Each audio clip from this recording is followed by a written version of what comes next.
Gloire au Seigneur Jésus. C'est encore une grâce et un privilège qui nous fait ce matin d'être réunis en lui, autour de sa parole, dans sa présence. Et on va prier, commencer. On va dire merci au Seigneur pour tout ce qu'il fait pour nous, parce qu'il prend soin de nous, parce qu'il est là avec nous. Donc on va prier. On va lui dire merci pour son sacrifice à la croix. Père, nous te rendons grâce. Nous te louons, nous te célébrons. Nous t'adorons, nous te magnifions. Toi, le Dieu fidèle, le Dieu grand, le Tout-Puissant, celui qui n'a ni commencement ni fin, celui qui est le même hier, aujourd'hui et éternellement, celui qui est l'alpha et l'oméga. Que ton nom soit loué, que ton nom soit sanctifié. Père, merci pour ce matin, pour le privilège que nous avons d'être là, rassemblés en ton nom. Et nous te demandons de tout notre cœur que tu nous instruises encore dans tes voies, que tu nous apprennes encore ta justice, que tu nous guides encore. Merci, merci Seigneur Jésus. Toi la lumière du monde. Tu as dit, je suis la lumière du monde. Celui qui croit en moi ne marchera point dans les ténèbres, mais il aura la lumière de la vie. Et nous sommes conscients que c'est toi la lumière du monde. Nous croyons que tu es la lumière du monde. Selon qu'il est écrit, lève-toi, sois éclairé, car ta lumière arrive, et la gloire de l'Éternel se lève sur toi. La gloire de l'Éternel se lève sur toi. Merci de ce que tu es venu nous apporter la lumière. Merci Seigneur Jésus. Que ton nom soit béni, que ton nom soit célébré, que ton nom soit magnifié. Ce matin encore, nous nous attendons à toi pour nous enseigner, pour nous instruire, pour nous parler, pour nous guider, pour nous révéler des choses cachées que nous ne connaissons pas. Au nom de Jésus-Christ. Amen, amen, amen. Amen. Donc, nous allons continuer et achever aujourd'hui l'étude de ce thème-là, qui est l'œuvre de la croix à la lumière des découvertes de la science, des découvertes scientifiques. Et hier, j'avais expliqué que la science, dans sa généralité, cherche à expliquer la création, cherche à comprendre comment est-ce que Dieu a fait les choses. Et nous savons que les perfections invisibles de Dieu, sa puissance éternelle et sa divinité se voient comme à l'œil lorsque nous considérons l'ensemble de ses ouvrages. Selon Romains chapitre 1, versets 19 à 20. Ce qui veut dire que celui qui s'intéresse aux choses, aux ouvrages visibles de Dieu, sera capable de comprendre ou de voir ou de connaître les perfections invisibles de Dieu, sa puissance éternelle et sa divinité. Et sur la base de ça, j'avais expliqué que la science n'est pas l'ennemi de Dieu, n'est pas l'ennemi de l'évangile. Il y a certains éléments de la science qui contredisent la parole de Dieu, certaines théories scientifiques qui contredisent la parole. Mais dans sa grande majorité, la science explique en fait ce que Dieu a fait. Et il y a beaucoup de choses qui sont expliquées dans la science qui ne contredisent pas la parole, mais qui contredisent la manière dont les théologiens ont interprété la parole. Vous voyez par exemple dans Genèse 1, lorsque Dieu crée, la Bible nous parle de 6 jours. Dieu a créé pendant 6 jours. Et sur la base de ça, beaucoup de gens disent que ces 6 jours étaient 6 jours de 24 heures. Donc il y a eu un jour de 24 heures, un deuxième jour de 24 heures, un troisième jour jusqu'au un sixième jour. Pourtant, la science nous dit que l'univers, dans sa forme actuelle, a commencé à exister à 13,8 millions d'années. Il y a 13,8 millions d'années, il y a eu un événement qu'on appelle le Big Bang. Et le Big Bang, c'était une décharge, c'était comme une explosion de force. Et c'est ce qui a commencé, c'est ce qui a permis l'expansion de l'univers. Ça ne remet en rien en cause la Bible. Ça ne contredit pas la Bible, ça contredit l'interprétation que les gens ont des 6 jours. Donc, si on prend le temps de lire bien Genèse 1, on voit que le jour 1, La Bible dit qu'il y avait des ténèbres à la surface de l'abîme et l'Esprit de Dieu se mouvait au-dessus des eaux. Pendant combien de temps, on ne sait pas. Jusqu'à ce que Dieu dise que la lumière soit. Et quand Dieu a dit que la lumière soit, la Bible dit et la lumière fut. Lorsqu'on lit comme ça, on a l'impression que c'était instantané. Mais rien ne nous dit que c'était instantané. Dieu a pu dire que la lumière soit. Et c'est un millier d'années après, 1 million d'années après que la lumière fut. La Bible nous dit juste que c'est arrivé. La Bible ne nous dit pas combien de temps ça a pris. Et c'est après que la lumière s'est manifestée et que Dieu a donné le nom à la lumière, que Dieu a donné le nom à la lumière. Maintenant que la Bible nous dit, il y a eu un soir, il y a eu un matin, ce fut le jour 1. Donc, on se rend compte que le jour 1 en lui-même est un jour dont on ne connaît pas la durée. Donc, on ne peut pas dire que ça faisait 24 heures. C'est peut-être des millions d'années. On ne sait pas. Surtout que ce que nous considérons comme des éléments qui nous permettent de mesurer les 24 heures sont la lune et le soleil. C'est de ces deux on va parler aujourd'hui. Mais la lune et le soleil ont été créés le quatrième jour, dans Genèse 1, le verset 14. Donc, entre le jour 1 et le jour 3, il n'y avait pas de lune, il n'y avait pas de soleil. Comment est-ce qu'on comptait les jours? Comment est-ce qu'on comptait? Donc, on se rend compte que quand la Bible parle de jours, ça ne fait pas référence forcément à 24 heures. Et cela est beaucoup plus parlant même quand tu considères l'hébreu. Parce que le mot yom en hébreu, ça peut être traduit par jour, bien évidemment, mais aussi par temps. Ça peut être traduit par temps aussi. Donc, quand les scientifiques nous disent que l'univers a commencé à exister il y a plus de 13,8 millions d'années, ce n'est pas forcément faux. C'est notre compréhension de la création qu'on doit revoir. Qu'est-ce que Dieu appelle jour? Et c'est 13,8 milliards, pardon, j'ai dit millions plusieurs fois, c'est 8 milliards d'années. 13,8 milliards d'années. Merci beaucoup pour ceux qui prêtent attention. Merci. C'est 13,8 milliards. Donc je disais ça pour expliquer qu'il y a beaucoup de découvertes de la science qui ne sont pas opposées à la Bible, mais ça peut être opposé à notre interprétation de la Bible. Donc il n'y a pas d'opposition et c'est ce qui fait que on peut étudier l'œuvre de la croix au travers de la science. Et hier, on a vu un exemple. C'était tellement beau à voir quand le Seigneur Jésus a dit, lorsque je serai élevé, j'attirerai tous les hommes à lui. On a vu que cela ici faisait référence au principe de la gravitation. La gravitation, la force de gravitation qui dit qu'un objet ou une entité qui a une certaine masse est capable d'attirer les objets autour de lui en exerçant une force d'attraction sur eux à cause de sa masse. Et Jésus-Christ, qui est le Fils de Dieu, et j'avais expliqué que la masse physique n'est que la représentation physique de ce qu'on appelle la gloire. Kabod en hébreu qui veut dire poids, qui veut dire gloire. Donc la gloire qu'un individu transporte va déterminer l'attraction qu'il aura sur les gens.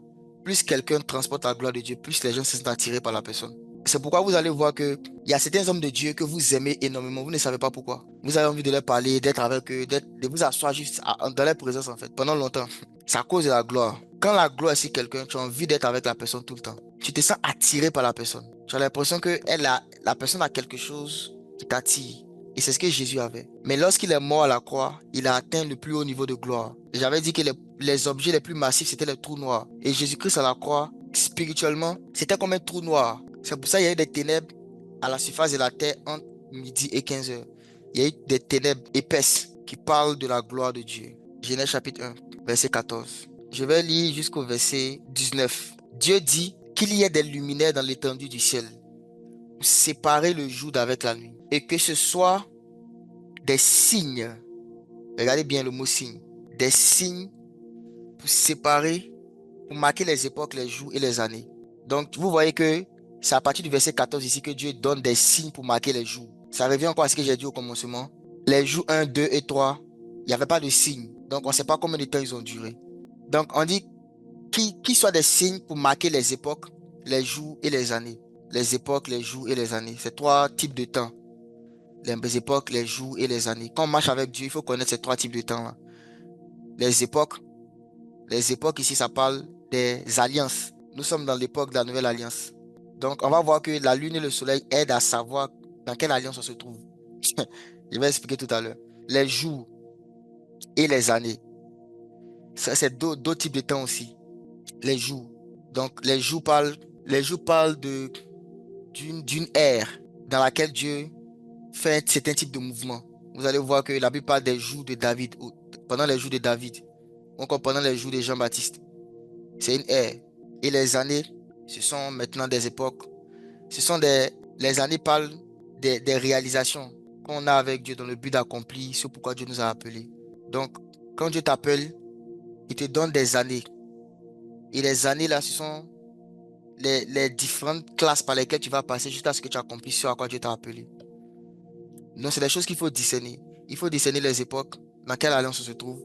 Il faut discerner les jours, dans quel est spirituel, dans quel est spirituel, dans quel âge spirituel on se trouve. Et les années, ce sont les étapes de l'accomplissement de ce pourquoi Dieu m'a créé. Donc ça, c'était une parenthèse. Je lis le verset 15. Et qu'ils servent de luminaire dans l'étendue du ciel. Quand on parle de luminaire, dans l'anglais, ils ont mis lights, qui servent de lumière dans l'étendue du ciel. Donc, la lune et le soleil qui va créer tout à l'heure, on dit servent de lumière, pour éclairer la terre. Donc, ce sont des lumières pour éclairer la terre. Et cela fit ainsi. Verset 16. Dieu fit les deux grands luminaires. Les deux grands luminaires. Deux grandes lumières. Le plus grand luminaire pour présider au jour et le plus petit luminaire pour présider à la nuit. Il fit aussi les étoiles. Donc, le plus grand luminaire, c'est le soleil. Le plus petit luminaire, c'est la lune. Et les deux sont là pour éclairer la terre. Rappelez-vous le verset 15. La lune et le soleil, les deux éclairent la terre. Les deux éclairent la terre. Donc, ce n'est pas seulement le soleil qui éclaire la terre. La lune aussi éclaire la terre.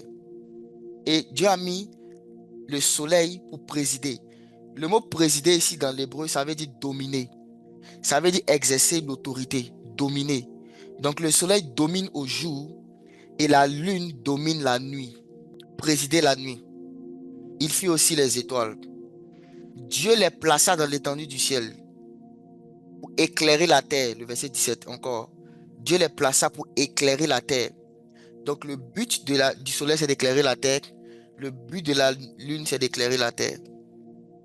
Verset 18. Pour présider au jour et à la nuit. Pour dominer. Et pour séparer la lumière d'avec les ténèbres. Regardez, ça c'est vraiment intéressant. Donc Dieu les a établis les deux pour présider, pour dominer le jour. Le soleil domine le jour et la lune domine la nuit. Et aussi pour séparer la lumière avec les ténèbres.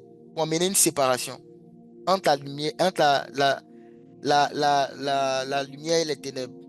Pour amener une séparation. Verset 19. Ainsi il y eut un soir, il y eut un matin. Ce fut le quatrième jour. Quatrième jour. Donc, je commence d'abord avec le quatrième jour. Quand on prend la Bible, vous allez vous rendre compte que il y a un détail que la Bible donne à partir de Genèse chapitre 5.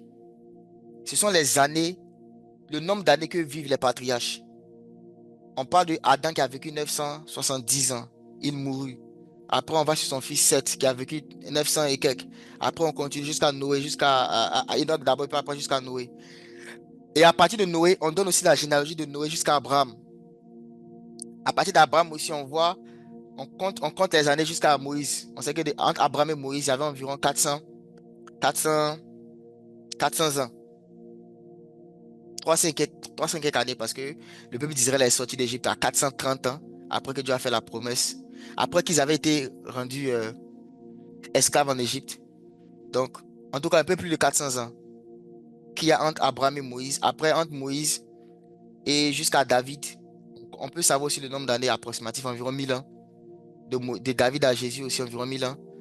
Donc, à partir de ça, on peut faire un calcul simple.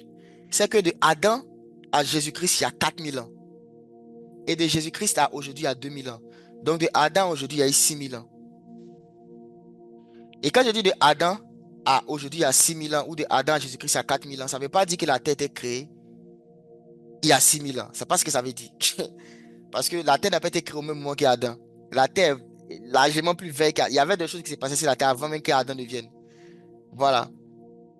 Il y avait des millions d'années avant qu'Adam ne vienne. Mais entre Adam et Christ, il y a 4000 ans. Ça, on peut faire juste un calcul, hein, parce que la Bible donne les années qu'ils ont vécues. Et la Bible ne donne pas ça de manière hasardeuse. Soit on croit en la Bible, soit on pense que c'est une fiction. Mais si tu prends la Bible comme la parole de Dieu, inspirée de Dieu, et que ça ne ment pas, et que tu fais le calcul, tu vas te rendre compte que entre Adam, le premier Adam et Jésus-Christ, il y a 4000 ans. Et 4000 ans correspond à quoi? À 4 jours. Suivez-moi bien. 4000 ans correspond à 4 jours. Et entre Adam et aujourd'hui, il y a 6000 ans, qui correspond à 6 jours. 6 jours.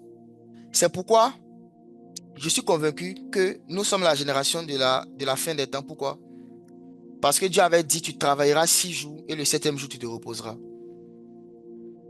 Et le septième jour, le repos, en fait, c'est quoi? C'est le millénium. Le millénium, c'est une période de 1000 ans pendant laquelle Christ va régner sur la terre avec l'Église. On trouve cela dans Apocalypse 19. Et ce sera un temps de repos pour la terre et pour l'humanité. Ce sera le septième jour. Donc, si le millénium, c'est le septième jour, ça veut dire qu'avant le millénium, il y aura 6 jours. Donc, 6000 ans. Ce qui veut dire on est à l'approche de la fin des 6000 ans, qui est le temps de la chair, le temps de l'homme. Parce que 6, c'est le chiffre de l'homme. Le temps de l'homme qui se gouverne lui-même sans Dieu. Dieu a laissé les hommes se gouverner eux-mêmes sans lui pendant 6000 ans, pendant 6 jours. Parce il faut travailler pendant 6 jours et se reposer le septième jour. Donc le septième jour, qui est le millénium, Christ, maintenant Dieu, va venir régner sur la terre. Il va venir régner sur les hommes. Il va venir régner sur les hommes. Donc nous sommes dans le sixième jour. Nous sommes dans le sixième jour. C'est pourquoi c'est au sixième jour que va paraître l'Antéchrist. L'Antéchrist va apparaître au sixième jour. Voilà pourquoi le chiffre de la bête est 666. Il va apparaître au sixième jour. C'est le jour où Dieu avait créé l'homme. C'est là qu'il va apparaître. Et à la fin du sixième jour, Christ va apparaître, qui est l'homme parfait. Commencer le septième jour, qui est le Shabbat, le jour du repos. Donc depuis Adam jusqu'à aujourd'hui, il y a 6000 ans. Donc de Adam à Christ, il y a 4000 ans. Et je dis ça en prenant en compte le fait que la Bible, si tu prends simplement la chronologie telle que les éléments ont été cités, c'est clairement établi. Mais ça ne veut pas dire que la terre a 6000 ans, comme certains théologiens le disent. La terre n'a pas 6000 ans, la terre existait depuis longtemps, avant Adam même. Il y avait des êtres qui étaient là avant Adam. Il y avait des animaux qui étaient là. Donc nous sommes très proches de la fin des temps. Très très proches. Donc, entre Adam et Christ, il y a 4000 ans. 4000 ans correspond à quoi? Correspond à 4 jours. 4 jours. 4 jours. Donc, Jésus-Christ a apparu le quatrième jour. Il est apparu le quatrième jour. On va lire Jean 8, verset 12. Ah, la parole de Dieu. La parole de Dieu est magnifique. Jean 8, verset 12, regardons. Qu'est-ce qu'il dit? Il dit, je suis la lumière du monde. Jean 8, verset 12. Jésus leur parla de nouveau et dit, je suis la lumière du monde. Celui qui me suit ne marchera pas dans les ténèbres, mais il aura la lumière de la vie. Il dit, je suis la lumière du monde. Rappelez-vous de ce que Dieu a dit dans Genèse 1. Il a établi deux lumières, deux luminaires. Un pour présider au jour, un pour présider la nuit. Et les deux doivent éclairer la terre. Les deux doivent éclairer la terre. C'est ce que Dieu avait dit dans Genèse 1. Il a créé le soleil et la lune. Les deux pour éclairer la terre. Et Jésus dit ici, je suis la lumière du monde. En d'autres termes, je suis un luminaire. Lequel? Avant de parler de ça, on va lire un autre passage. Matthieu 5,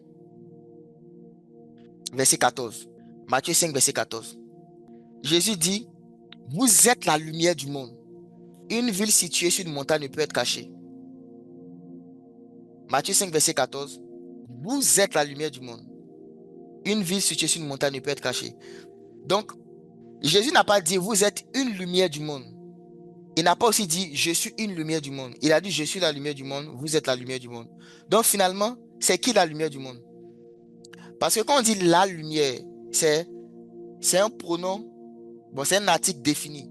Ça veut dire qu'on dit là, ça définit, ça identifie un seul individu, un seul élément. Donc quand le Seigneur Jésus dit qu'il est la lumière du monde, et après il dit, vous êtes la lumière du monde. Vous êtes la lumière du monde.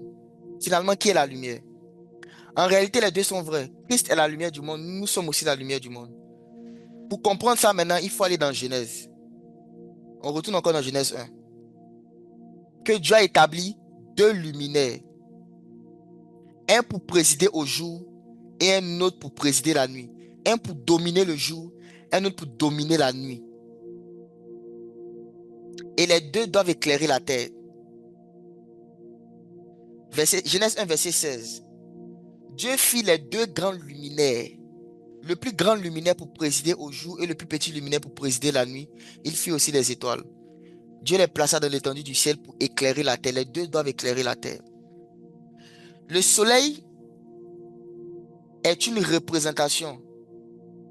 Comme j'ai dit, tout ce qui est physique représente quelque chose de spirituel. Je l'ai dit hier.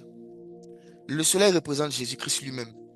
La Bible l'appelle le soleil de justice. Dans le livre de Zacharie. Il est le soleil de justice. Quand Jean l'a vu, il dit qu'il a regardé son visage était tellement lumineux. C'est comme le soleil qui brille dans toute sa force. Jésus-Christ est appelé le soleil de justice. Et la lune, c'est l'église, le plus petit luminaire. Mais les deux éclairent. Christ est le soleil, la lune, c'est l'église. Vous allez vous rendre compte que Joseph a eu un songe.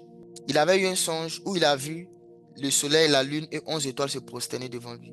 Et son père avait dit, donc tu veux dire que moi, ta mère et tes frères, on va se prosterner devant toi. Jacob avait identifié le soleil comme l'époux, la lune comme l'épouse et les étoiles comme les enfants. Dans cette interprétation que Jacob avait donnée du rêve de Joseph, le soleil était l'époux, la lune était l'épouse et les étoiles étaient les enfants.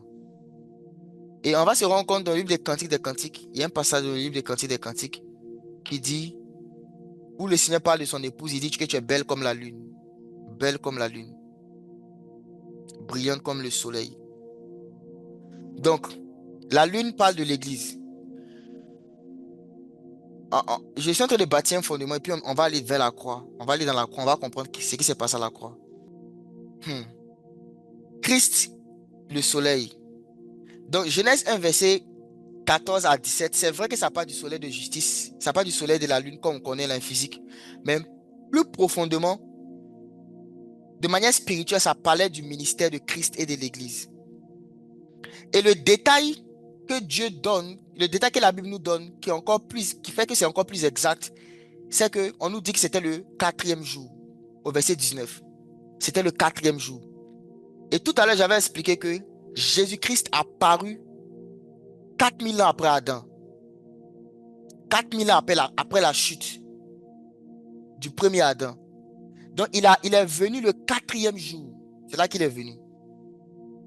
Jésus-Christ est venu le 4e jour. La Bible nous dit que quand les temps furent accomplis, Christ est venu. Né d'une femme née sous la loi. Il est venu le 4e jour. C'est là qu'il s'est manifesté. Comme la lumière. Et il est venu pendant le jour. Pour présider au jour. Pour dominer sur le jour. Pour dominer sur le jour. La preuve que l'époque de Jésus-Christ, c'était le jour. On va aller lire dans Jean 8 encore. Hier, on avait lu le passage. On avait lu une partie du passage, mais aujourd'hui, on va lire la suite, vous allez voir. Donc, pas Jean 8, Jean 12, verset 32. Jean 12, verset 32. On avait lu ça hier. On va lire la suite. Il dit, et moi, quand j'aurai été élevé de la terre, j'attirerai tous les hommes à moi. En parlant ainsi, il indiquait de quelle mort il devait mourir. Il indiquait de quelle mort il devait mourir. Donc, il en a parlé. Ce passage-là parlait de la crucifixion. Verset 34. La foule lui répondit, nous avons appris par la loi que le Christ demeure éternellement. Comment dis-tu, il faut que le Fils de l'homme soit élevé? Qui est ce Fils de l'homme? Regardez, la question qu'on pose à Jésus, qui est ce Fils de l'homme? Jésus leur dit, la lumière est encore pour peu de temps au milieu de vous. Regardez, hein, il dit la lumière est encore pour peu de temps au milieu de vous. La lumière c'est qui? C'est lui Jésus. Il est là pour éclairer la terre pendant le jour. Marchez pendant que vous avez la lumière, afin que les ténèbres ne vous surprennent point. Celui qui marche dans les ténèbres ne sait où il va. Il parlait de lui-même, c'est ça. La lumière est encore pour peu de temps au milieu de vous. C'était de lui-même qui parlait. Christ, la lumière. Et cette lumière-là, c'était quoi? Le soleil était une représentation de Jésus-Christ en tant que la lumière. Dans Jean 11 encore, il en a parlé. Jean 11, on va lire ça. Verset 9 à 10, on va lire rapidement. Jean 11, verset 9 à 10. Il dit, Jésus répondit, n'y a-t-il pas 12 heures au jour? Si quelqu'un marche pendant le jour, il ne bronche point parce qu'il voit la lumière de ce monde. Mais si quelqu'un marche pendant la nuit, il bronche parce que la lumière n'est pas en lui. N'y a-t-il pas 12 heures au jour? 12 heures au jour. Donc, Christ était le jour. Et quand il s'est manifesté, il a pris 12 apôtres qui marchaient avec lui. Et ces apôtres-là étaient des heures. Lui, il est le jour et les apôtres étaient les heures. Il n'y a-t-il pas 12 heures au jour? Il est le jour, les apôtres étaient les heures qui marchaient avec lui. Et Christ, le soleil de justice, il domine sur le jour. Et le jour, en fait, quand je dis le jour ici, c'était cette période-là qui a commencé depuis la loi, quand Dieu a promulgué la loi, jusqu'à la crucifixion de Jésus. Et c'est parce qu'à la crucifixion de Jésus, le jour s'est arrêté, qu'il y a eu des ténèbres sur la surface de la terre. La nuit a commencé. Quand Christ est mort, le jour s'est arrêté et la nuit a commencé. Quand Jésus est mort, le jour est fini. Parce qu'il est le jour.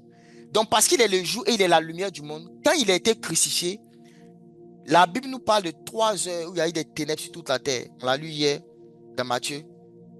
Entre midi et 15 heures, il y avait des ténèbres sur toute la terre. Parce que Jésus-Christ est la lumière, il est le jour. Vraiment, j'utilise un langage spirituel pour parler à des hommes spirituels. Donc j'espère que vous me comprenez. Que vous me suivez, que vous me comprenez. Donc, il est la lumière et cette lumière-là s'est manifestée en chair. En fait, qu'est-ce que le soleil? Le soleil n'est pas la lumière. Vous allez voir que la lumière était là depuis le jour 1. Dieu a dit que la lumière soit et la lumière fut. La lumière était là depuis le jour 1. Mais qu'est-ce que le soleil? Le soleil n'est pas la lumière. Le soleil, c'est un luminaire. Un luminaire, c'est quelque chose qui éclaire, qui produit de la lumière. Mais la lumière en elle-même est plus et au-delà du luminaire. La lumière était là avant. Maintenant, le luminaire, c'est la lumière faite chair. La lumière était là depuis le commencement. Mais le soleil, c'est la lumière faite chair. La lumière faite chair. Donc le 4e jour, la lumière s'est manifestée en chair, sous forme du soleil. Donc Christ qui vient 4 jours après Adam, ça parle du mystère de la piété, Dieu manifesté en chair. La lumière du monde qui était déjà là, depuis le commencement, depuis le jour 1, n'avait pas de manifestation physique, n'avait pas de chair. Mais au 4e jour, la lumière s'est faite chair, le mystère de la piété, Dieu manifesté en chair. Donc la lumière s'est manifestée au commencement. Elle était là, mais elle n'avait pas encore de forme physique. Comme Jésus, Jésus a toujours été là, mais n'avait pas encore de forme physique jusqu'au 4e jour où il a pris une forme physique. Et quand il a pris cette forme physique-là, il est venu dominer, présider au jour. Mais maintenant, voici ce qui se passe. Dieu, il a dit, je suis la lumière du monde, mais il a aussi dit, vous êtes la lumière du monde. Pourquoi? Parce que Christ et l'Église éclairent la terre, mais pas au même moment. Christ et l'Église éclairent la terre, mais pas au même moment.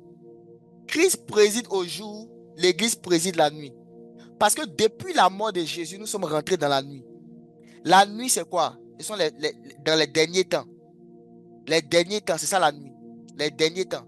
Joël, le prophète Joël a dit, dans les derniers temps, je répandrai mon esprit sur toute chair. Et cette prophétie-là, l'apôtre Pierre a fait référence à cette prophétie à la Pentecôte. Ça veut dire que depuis la Pentecôte, depuis la naissance de l'Église, nous sommes dans les derniers temps. Et les derniers temps, c'est la nuit. Depuis la crucifixion de Jésus, nous sommes rentrés dans la nuit. La nuit. Il y avait le jour pendant qu'il était là. Et le jour, c'était le soleil qui préside au jour. Mais il est avantageux pour nous qui s'en aillent. Et quand il est parti, le soleil, la lune a pris le relais pour éclairer la terre pendant la nuit. La lune a pris le relais pour éclairer la terre pendant la nuit. Et cette chose, ça arrive aussi le 4e jour. L'église est née aussi le 4e jour. L'église est aussi née le 4e jour. La lune et le soleil ont été manifestés le 4e jour. L'église a 2000 ans d'existence. L'église est née le 4e jour. Et l'église qui est née le 4e jour a commencé à éclairer la terre. Ce qui veut dire que depuis la crucifixion de Jésus et son ascension au ciel, la quantité de lumière qu'il y aura sur la terre ne dépend pas de Jésus, ça dépend de l'église. Ça ne dépend plus de Jésus, ça dépend de l'église. Quand je dis que ça dépend plus de Jésus, ça dépend plus de Jésus directement. Maintenant, j'explique le lien entre la Lune et le Soleil. La Lune est un satellite qui tourne autour de la Terre, alors que la Terre tourne autour du Soleil. Donc, le Soleil est infiniment plus grand que la Lune. La Lune est très petite. Mais quand on regarde dans le ciel, on a l'impression qu'ils ont la même taille. C'est une illusion d'optique.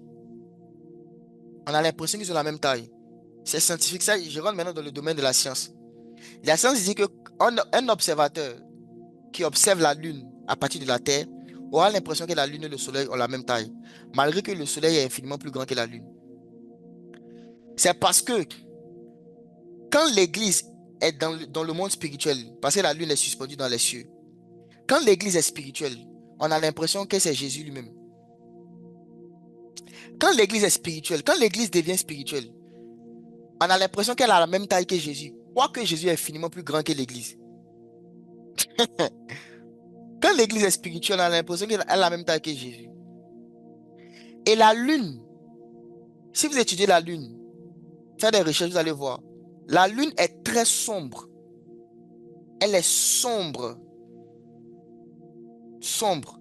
Très sombre. Donc, comment une chose qui est sombre peut éclairer la Terre? Comment une chose qui est très sombre peut éclairer la Terre? C'est parce qu'en réalité, la Lune ne fait que refléter la lumière du Soleil sur la Terre. En réalité, la lumière que la Lune apporte sur la Terre, c'est simplement un reflet de la lumière du Soleil. En fait, la Lune reçoit la lumière du Soleil et la Lune reflète cette lumière sur la Terre. C'est comme ça que la Lune est claire. Ce que j'ai dit ici, c'est plus la Bible, hein. C'est la science.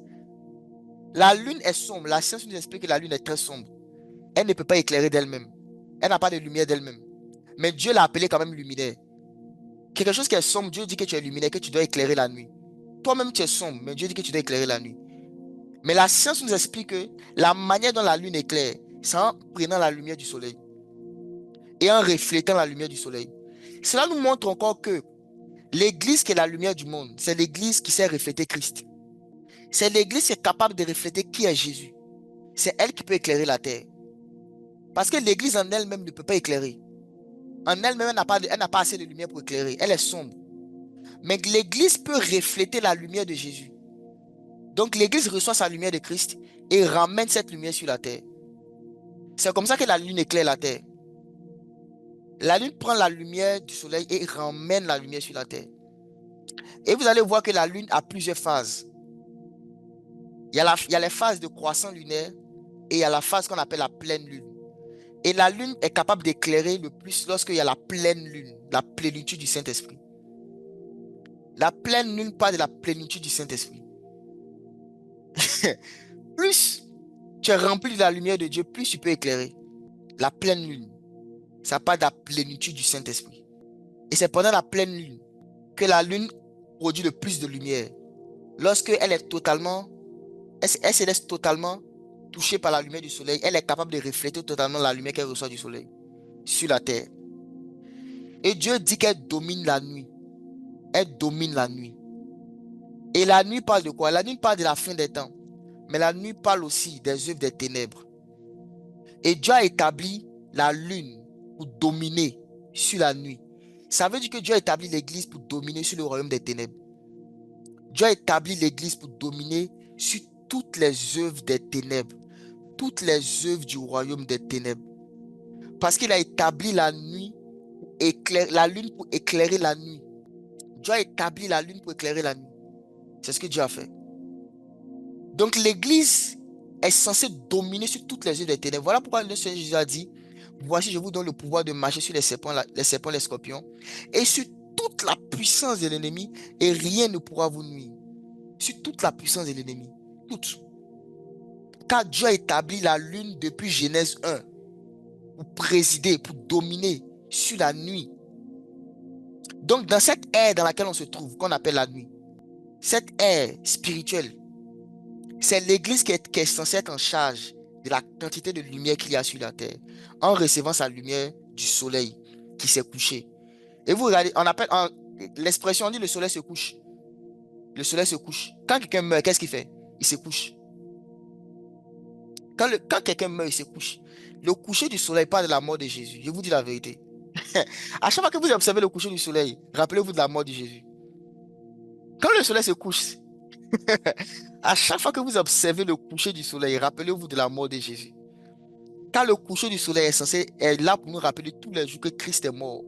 Et quand il meurt, pendant qu'il meurt, il ne laisse pas la terre sans lumière. Non, non, non, non, non. C'est pas parce qu'il meurt que la terre est sans lumière. Car lui, il est la lumière, mais l'Église est aussi la lumière. Donc quand il meurt, il ne laisse pas la terre sans lumière. Qu'est-ce qu'il fait? Il envoie la lune. Et il dit à la lune, éclaire, mais en mon nom. Donc prends ma lumière et éclaire. Éclaire en mon nom. Éclaire comme si j'étais là. Fais le travail que j'aurais fait si j'étais là physiquement. Tu éclaires pendant la nuit. Et toi, tu as une relation avec moi, mais le monde n'a pas de relation avec moi. Donc toi, tu prends la lumière que j'ai et tu la donnes à la terre. Tu transfères ma lumière à la terre. Pendant que moi, je me suis couché. Quand moi, je vais me coucher, toi, tu prends ma lumière et tu la donnes à la terre. Tu la donnes à la terre. Le coucher du soleil. À partir d'aujourd'hui, à chaque fois que vous regardez le coucher du soleil, pensez à la mort de Jésus. Il est mort. C'est pourquoi quand il est en train de mourir à la croix, le soleil s'est couché. Il y a eu des ténèbres sur toute la terre. Les ténèbres sur toute la terre. Les ténèbres. On va revenir à ce passage-là. Les ténèbres. Et tout ça, c'est arrivé quand? Le quatrième jour. Le quatrième jour. Je vous dis, il y a des éléments qui sont dans la parole de Dieu. Quand tu vois, tu te dis vraiment, j'ai choisi le bon chemin. Je ne peux pas m'être trompé en fait. Je ne peux pas m'être trompé. Je ne peux pas m'être trompé parce que personne ne peut inventer ça. Tu vois des choses dans la nature et tu vois comment le parallélisme est excellent avec l'évangile. Comment est-ce que le parallélisme avec l'évangile est parfait? C'est pour ça que Jésus est le chemin, la vérité et la vie. Nul ne vient au Père que par lui. Dieu fit les luminaires, un pour présider au jour, un autre pour présider la nuit. Et il les a fait les deux le quatrième jour. Le quatrième jour, il y a 2000 ans. Donc la lune est là pour éclairer. Nous sommes dans le temps de la nuit. Dans les derniers temps. Dans les derniers temps. Là où il y a beaucoup plus de ténèbres. Mais c'est là que nous devons briller. C'est là que nous devons briller le plus. Donc, on va aller maintenant dans Matthieu. On va lire le passage qu'on avait lu hier. Et on va faire le lien avec ça et la croix. Qu'est-ce qui s'est passé à la croix quand il y a eu des ténèbres à la surface de la terre? Qu'est-ce qui s'est passé? What happened? What happened to the cross? Donc, allons regarder Matthieu, Matthieu 27, 45 à 46. Matthieu, Matthieu 27, 45 à 46. Donc, je vais lire. Depuis la 6e heure jusqu'à la 9e heure, il y eut des ténèbres sur toute la terre. Bon, je vais lire seulement le verset 45. Depuis la 6e heure jusqu'à la 9e heure, il y eut des ténèbres sur toute la terre. Des ténèbres. Ça, c'était pendant la crucifixion. C'était pendant la crucifixion. Et hier, j'avais expliqué l'une des raisons pour lesquelles il y avait des ténèbres. Aujourd'hui, je vais encore expliquer une autre raison. Il y en a beaucoup.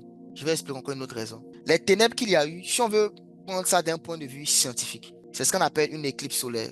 Une éclipse solaire. Les ténèbres qu'il y a eu sur la Terre. Sauf que c'était une éclipse solaire anormale parce que ça a duré 3 heures. La science nous dit que les éclipses solaires durent au maximum 75 minutes. Mais cette éclipse solaire en particulier a duré 3 heures. 3 heures encore, il y a un sens à ça. Pourquoi 3 heures? Il y a un sens. Vous allez voir que dans l'Ancien Testament, à un moment, quand Moïse était en train de juger les dieux d'Égypte, quand Dieu jugeait les dieux d'Égypte au travers de Moïse, toutes les plaies que Dieu a envoyées sur la terre d'Égypte étaient en fait des jugements contre des dieux en Égypte. C'était pas juste que Dieu voulait frapper et punir les Égyptiens. Non, il y avait des dieux qui étaient rattachés à chacune des plaies que Dieu avait envoyées. Et Dieu avait envoyé 12 plaies parce qu'il y avait 12 dieux principaux. Donc il y avait 12 plaies contre les 12 dieux. J'ai dit 12 parce que il y avait 12 en fait.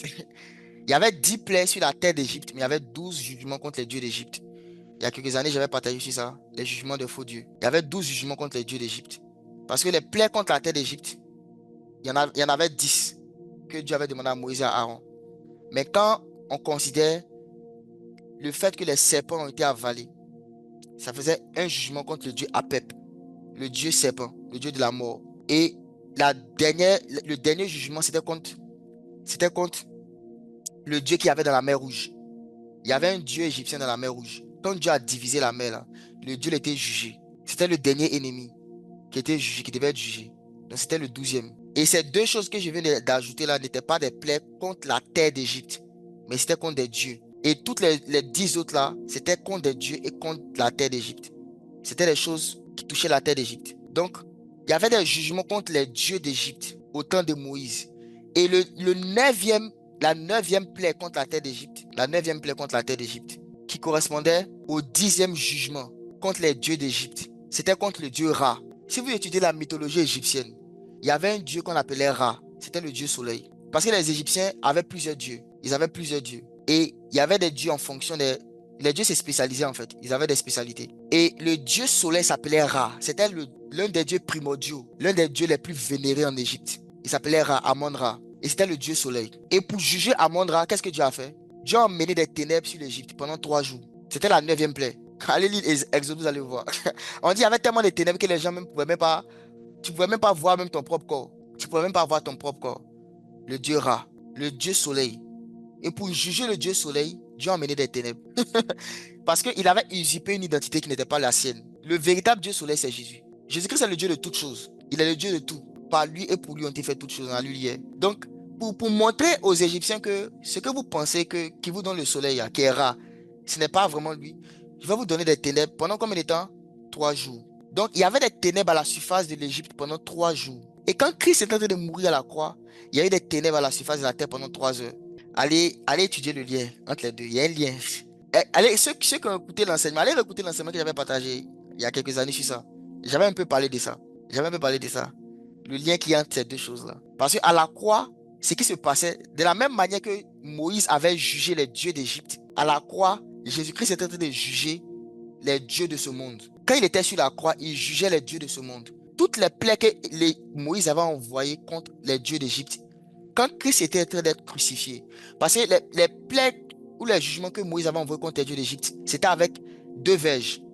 La verge d'Aaron d'abord et aussi la verge de Moïse. Donc, il y avait ces 2 verges-là qui étaient utilisées pour mener les jugements contre les dieux d'Égypte. La verge d'Aaron et la verge de Moïse. Et les 2 bâtons-là forment la croix. La verge d'Aaron et la verge de Moïse, les deux ensemble forment une croix. Les 2 bois. Et quand Christ était sur la croix, il était en train d'accomplir ça. Mais lui, à l'échelle mondiale. C'est pourquoi la Bible dit qu'à la croix, il a dépouillé les autorités, les dominations. Les dieux de ce monde, il les a dépouillés à la croix. Il les a jugés à la croix. Il les a jugés. Donc, ce que Moïse avait fait dans l'Ancien Testament, c'était une préfiguration de ce que Christ a fait à la croix. C'était une préfiguration. Donc, il y avait 3 jours de ténèbres en Égypte. Il y a eu 3 heures de ténèbres. 3 heures de ténèbres sur la terre. Et Christ était en train de dépouiller les démons. Il les dépouillait. Il les a dépouillés. Et quand il a fini de les dépouiller, pourquoi est-ce qu'il y avait 3 heures de ténèbres? Les 3 heures de ténèbres, je l'ai expliqué tout à l'heure, ça correspondait à une éclipse solaire. C'est quoi une éclipse solaire? Une éclipse solaire. L'enseignement en question, c'est le jugement des faux dieux, les mystères de la crucifixion, le jugement des faux dieux. C'est sur la chaîne du CFC. Les mystères de la crucifixion, le jugement des faux dieux. Une éclipse solaire, c'est quoi?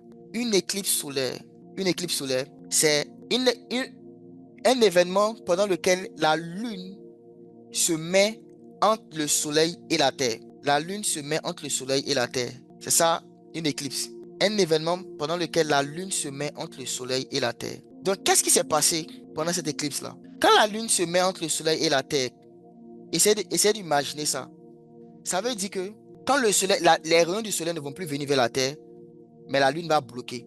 Et comme j'ai dit, à cause de la distance qu'il y a entre la lune et le soleil, et entre la terre et la lune et tout ça, il y a une certaine proportionnalité qui fait que on a l'impression que la lune et le soleil ont la même taille quand on les regarde. Donc, à cause de cette proportionnalité-là, on n'est plus capable de voir les rayons du soleil pendant une certaine période. Et comme la lune est sombre, on ne voit que les ténèbres. On ne voit plus la lumière du soleil. Parce que la lune vient bloquer les rayons du soleil. C'est ça une éclipse. Donc, la lune vient se mettre au milieu pour empêcher les rayons du soleil d'atteindre la terre.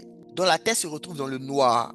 La terre se retrouve dans les ténèbres. Parce que la lune vient se mettre au milieu. Est-ce que vous me suivez? J'ai simplifié tellement les choses qu'il y a certains détails scientifiques que je ne peux pas donner pour que tout le monde soit au même niveau d'information. Donc, la lune se met entre la terre et le soleil pour empêcher le soleil d'éclairer. C'est ce qui fait qu'il y a les ténèbres.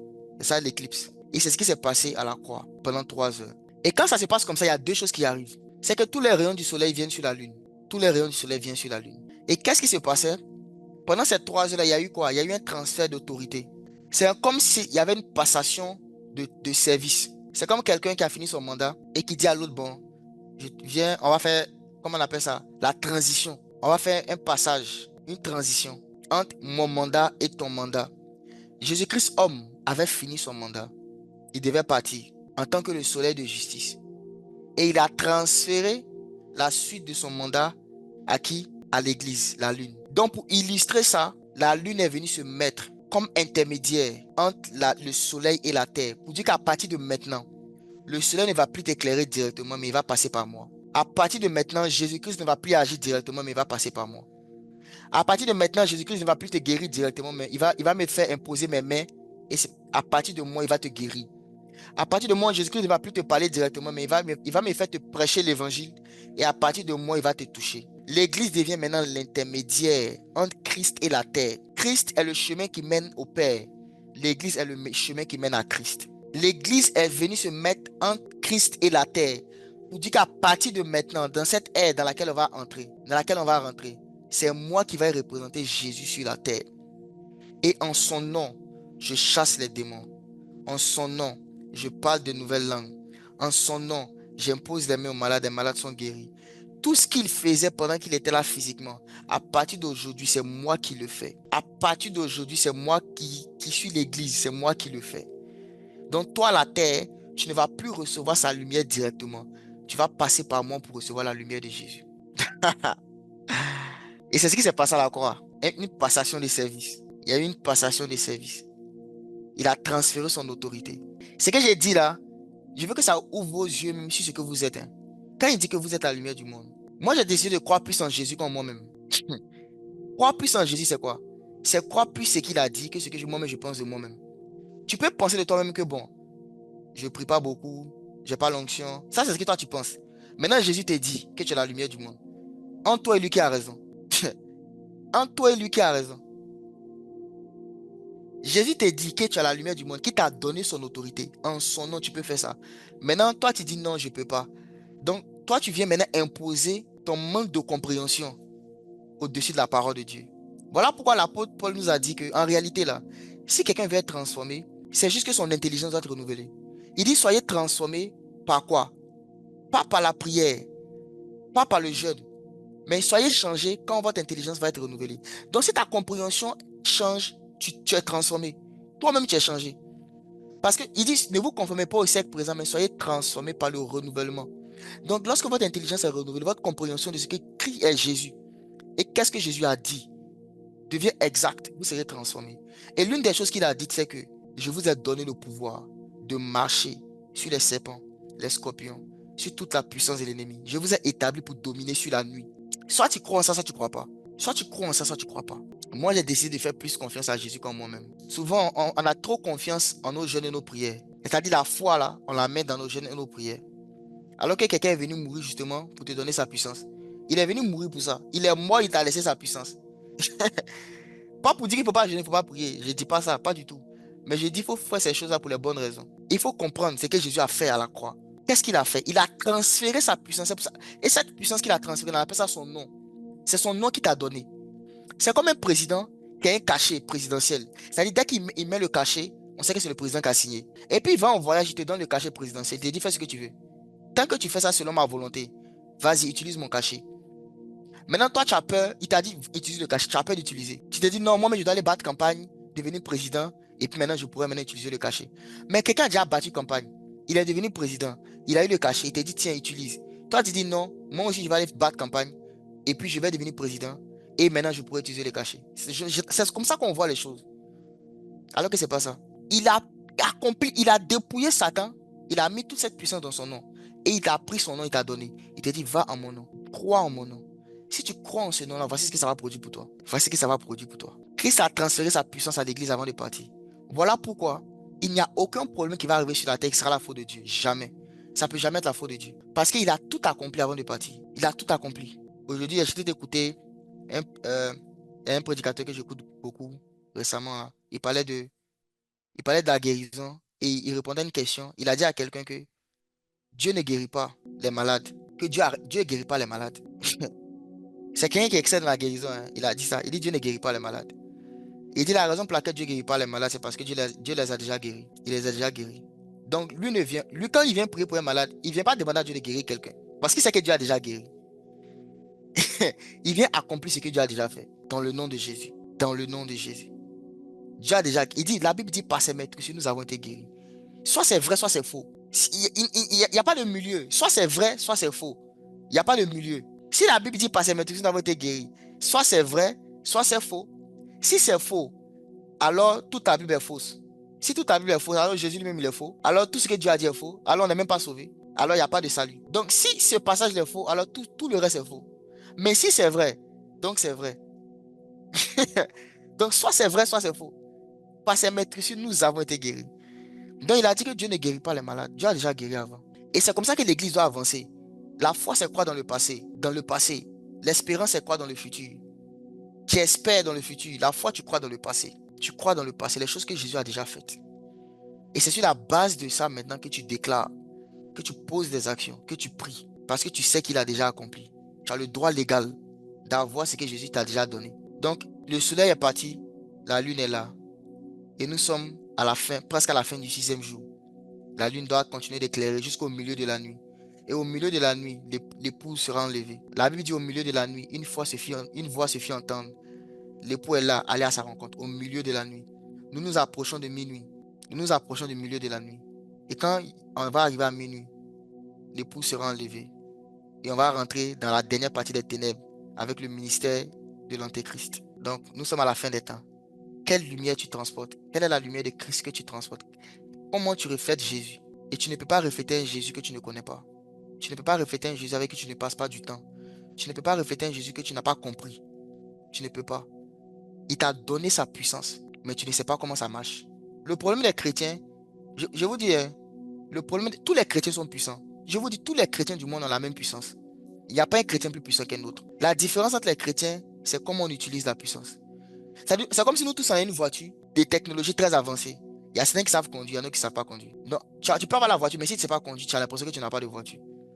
On a tous la même puissance parce que quand on a reçu le Saint-Esprit, on a reçu la puissance de Dieu. Vous recevrez une puissance quand le Saint-Esprit viendra sur vous. Mais il y en a qui savent utiliser la puissance de Dieu. Ils savent comment on utilise. Il y en a qui ne savent pas. C'est ça la différence. Dieu a dit mon peuple est détruit quoi? Parce qu'il lui manque la connaissance. Le problème, c'est la connaissance de comment on utilise la puissance de Dieu. C'est la compréhension de comment ça fonctionne, comment ça marche. Comment je fais marcher la puissance de Dieu en moi. C'est ça la différence. Parce que Jésus-Christ nous a donné son nom, sa puissance, avant de partir. Pour qu'on éclaire la terre pendant qu'il n'est pas là. Pour qu'on éclaire la terre. À partir d'aujourd'hui, arrête de te voir faible. Arrête de te voir vaincu par les démons, par les sorciers. Arrête ça. Peut-être qu'un jour on va parler de la sorcellerie. Peut-être la semaine prochaine, je vais voir. La sorcellerie, c'est vraiment du grand n'importe quoi. C'est vraiment du grand n'importe quoi. Et puis, beaucoup de chrétiens ont peur des sorciers parce qu'ils ne savent pas qui sont la lumière. Ils ne savent pas. Si tu changes ta manière de te voir, tu vas voir que ce que tu vas commencer à voir va changer. Change ta manière de te voir et les choses que tu vois vont changer. Change ta manière de te voir et les choses que tu vois vont changer. Soyez transformés par quoi? Par le renouvellement de l'intelligence. Si ton intelligence est renouvelée, tu es transformé. La puissance de Dieu que tu recherches là, si ton intelligence est renouvelée, tu seras transformé. Laisse la parole de Dieu te convaincre. Laisse la parole de Dieu te convaincre. Jésus-Christ, il est allé, il est monté au ciel. Il t'a donné le devoir de faire sa mission sur la terre. Qu'est-ce que tu fais de ça? Moi, souvent, il veut faire des choses, puis il dit, Seigneur Jésus, viens t'asseoir, regarde comment tu m'as formé, viens observer comment tu m'as formé. Tu es un roi. Tu n'as pas envie de te fatiguer avec les petites tâches comme ça. Laisse-moi, je vais gérer. Laisse-moi, je vais gérer. Pas parce que je fais ça de manière indépendante de Dieu, mais parce que j'ai compris qu'il m'a déjà donné la capacité de gérer ça en son nom. Pourquoi je vais le fatiguer? Je vais terminer avec ça rapidement. Je sais qu'on a le temps avancé. Donnez-moi juste cette histoire, je vais finir avec ça. Imagine que, ceux qui sont parents ici, imagine que tu envoies ton enfant, supposons ta fille, au supermarché, et tu lui dis, ah, prends la voiture, va m'acheter quelque chose au supermarché. Supposons qu'elle a l'âge de conduire. Prends cette voiture, va m'acheter telle chose au supermarché. Et puis elle te dit, ah maman, tu vois, la voiture, ça t'appartient, tout ça. C'est ta voiture, je ne peux pas conduire, je veux pas prendre ta gloire, c'est ta voiture, je ne veux pas prendre ta gloire. C'est pour toi. Vraiment, toi-même, faut pas t'y faire. Comme je ne vais pas prendre ta gloire, toi-même va faire. Pourtant, ta maman te dit, la maman dit, prends ma voiture, va au supermarché. La voiture, c'est quoi? C'est une ressource que la maman a. Va au supermarché, achète-moi quelque chose. Et l'enfant dit, non, non, non, non, non, non, maman. C'est ta voiture, c'est toi-même qui peux conduire. Voilà, je n'ai pas envie qu'on me voit dans ta voiture, puis on a l'impression que c'est moi ma voiture. Je ne vais pas voler ta gloire.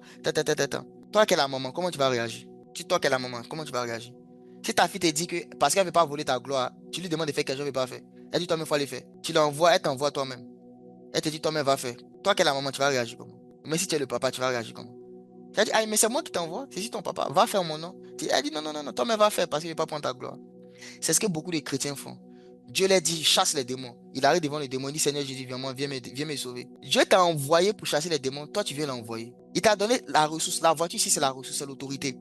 Fais ça en mon nom. Tu arrives devant la situation, tu dis, Seigneur Jésus, toi-même viens faire. Donc Dieu t'envoie, toi tu vas envoyer Dieu. C'est ce que beaucoup de gens font. Et ils ont l'impression que c'est être humble. Non, Dieu vient faire, Dieu vient faire. Ça peut être humble, c'est parce que tu ne comprends pas que Dieu est un roi. Un roi ne vient pas faire le ménage. Chasser les démons là, c'est faire le ménage. Le roi ne fait pas le ménage. Ce sont ses serviteurs qui font le ménage. Dieu est trop grand pour venir chasser des démons. Je dis que c'est trop puissant pour venir chasser des démons. Les démons, c'est comme la saleté. Fais le ménage. Il te dit fais le ménage de la maison. Toi, tu dis non, lui, mais il n'a qu'à venir faire. Pourquoi? Parce que tu n'as pas compris l'autorité qu'il t'a donnée. La lune est faite pour dominer la nuit. Jésus-Christ a déjà dominé le jour. Toi, tu domines la nuit. Tu domines la nuit. Tu domines la nuit. Arrête de te voir faible. Tu es un enfant de Dieu. Aucun enfant de Dieu est faible. Il y en a qui sont paresseux, c'est vrai. Il y en a qui n'ont pas la foi. Ou même qui ont une petite foi. Ou même qui ont une femme mal orientée. Mais aucun enfant de Dieu n'est faible. C'est juste qu'il y en a qui ne savent pas utiliser la force que Dieu leur a donnée. La force de Dieu. C'est un sujet sur lequel je médite actuellement. La force de Dieu. On a tous la force de Dieu. La Bible dit celui qui est faible, qui dit je suis fort. Que le faible dit je suis fort. Il ne faut jamais confesser que tu es faible. Parce que tu ne l'es pas. Dis que tu es fort. Même quand tu te sens faible. Pas sur la base d'un espoir que tu as, mais sur la base de ce que Dieu a dit. Je m'appuie sur la parole de Dieu. Dieu a dit quelque chose. Je m'appuie sur ça. Et puis je déclare. Pas sur la base de mes émotions, mais sur la base de la parole. Il dit, voici, je vous ai donné le pouvoir de marcher sur les serpents, les scorpions et sur toute la puissance de l'ennemi. Ce n'est pas faux, c'est la vérité. Donc sur la base de ça, je déclare ouvertement qu'il n'y a aucun démon qui peut résister à ma présence. Quand je parle aux démons, ils doivent obéir. Quand je parle aux esprits impurs, ils doivent m'obéir. Parce que c'est Jésus qui l'a dit. Et que Jésus ne peut jamais mentir. Jésus-Christ ne peut jamais mentir. On a terminé pour aujourd'hui. C'était le petit bonus que je voulais donner. Que Dieu vous bénisse abondamment. S'il y en a ici qui doutaient de la puissance de Dieu en vous, sachez qu'elle est là. Vous devez juste apprendre comment l'utiliser. C'est tout. Elle est là à l'intérieur de vous. On va prier, on va finir. Père, merci pour ce temps que nous avons passé dans ta présence. Merci pour tout ce que tu nous as permis de comprendre au travers de la parole, au travers de la science. Aide-nous à mettre en pratique ces choses, à les garder dans nos cœurs, afin de marcher par elles. Que ton nom soit loué, que ton nom soit célébré. Au nom de Jésus. Amen. Amen, amen. Que Dieu vous bénisse abondamment. On se dit à la semaine prochaine. Bye bye. Façonne-moi à ton image, Jésus, et que je sois ta ressemblance, Jésus.